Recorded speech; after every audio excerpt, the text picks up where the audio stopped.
consultative conference. Yu Zhangsheng says China is able to overcome various difficulties and fulfill the target under the leadership of the Communist Party of China.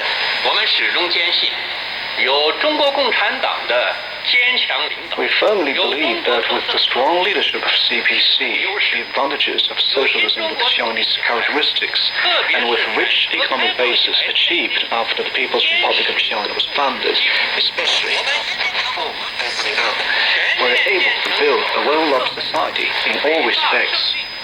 More than 2,000 national political advisors have attended this year's session, offering proposals and insights for the government on running state affairs. The Sri Lankan government has informed Chinese investors that it will restart a multi-billion-dollar port city project in Colombo. This comes after the Sri Lankan cabinet granted approval for the project to recommence work after it was suspended by the government a year ago. The $1.4 billion project is being funded by the China Communication Construction Company Limited, and construction started in September of 2014. However, the new government of President Maithripala Sirisena suspended the project in March of last year, saying it needed to be reviewed. Turkish authorities say a female member of the outlawed Kurdistan Workers' Party was one of two suspected perpetrators of a car bombing that killed at least 37 people in the capital of Ankara. Security officials say the 24-year-old woman from the eastern city of Kars joined the PKK in 2013. They've also found that the explosives were the same kind as those used in a February 17th attack that killed 29 people in the nation's capital. Following the latest attack, Turkish warplanes bombed camps belonging to the PKK in northern Iraq. Around-the-clock curfew is also being imposed in the southeastern town of Sirnak in order to conduct operations against Kurdish militants there. Myanmar's parliament is expected to select the country's next president on Tuesday from a group of 3 final candidates. Parliament Speaker Manwin Kyungtan says lawmakers will vote for the 3 candidates representing the lower upper houses and the military respectively. The candidates from the 2 parliamentary chambers were nominated by the National League for Democracy, which swept November's general elections. One of them, U Tien Khaw, is widely expected to become president. Malaysian officials say suspected debris from missing flight MH370 discovered in Mozambique and the French island of Réunion recently are to be sent to Australia and France for verification.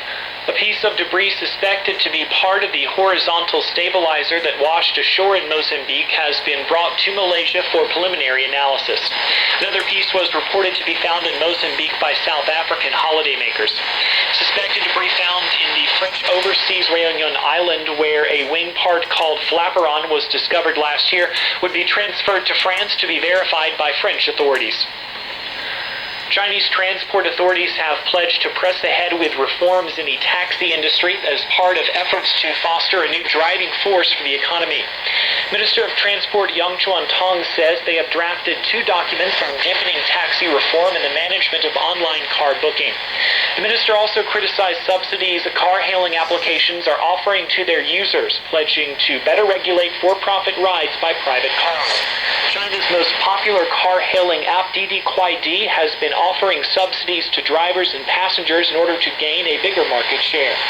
The app, along with Uber, are facing regulatory dilemmas in China where the current industry regulations do not allow private cars to carry out for-profit rides.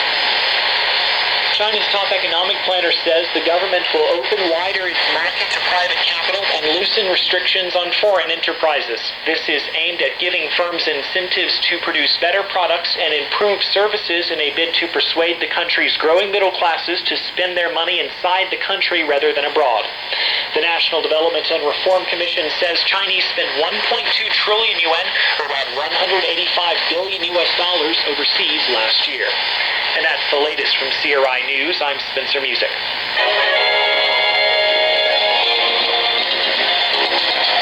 This is People in the Know. For in-depth coverage of the news shaping China, the world, and your life.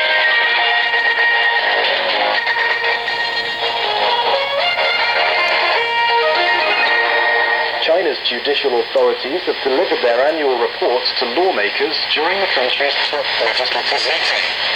A notable feature of the reports is the emphasis on efforts made in the anti-graft area. Supreme People's Court Chief Justice Zhou Qiang says 34,000 graft trials were concluded last year.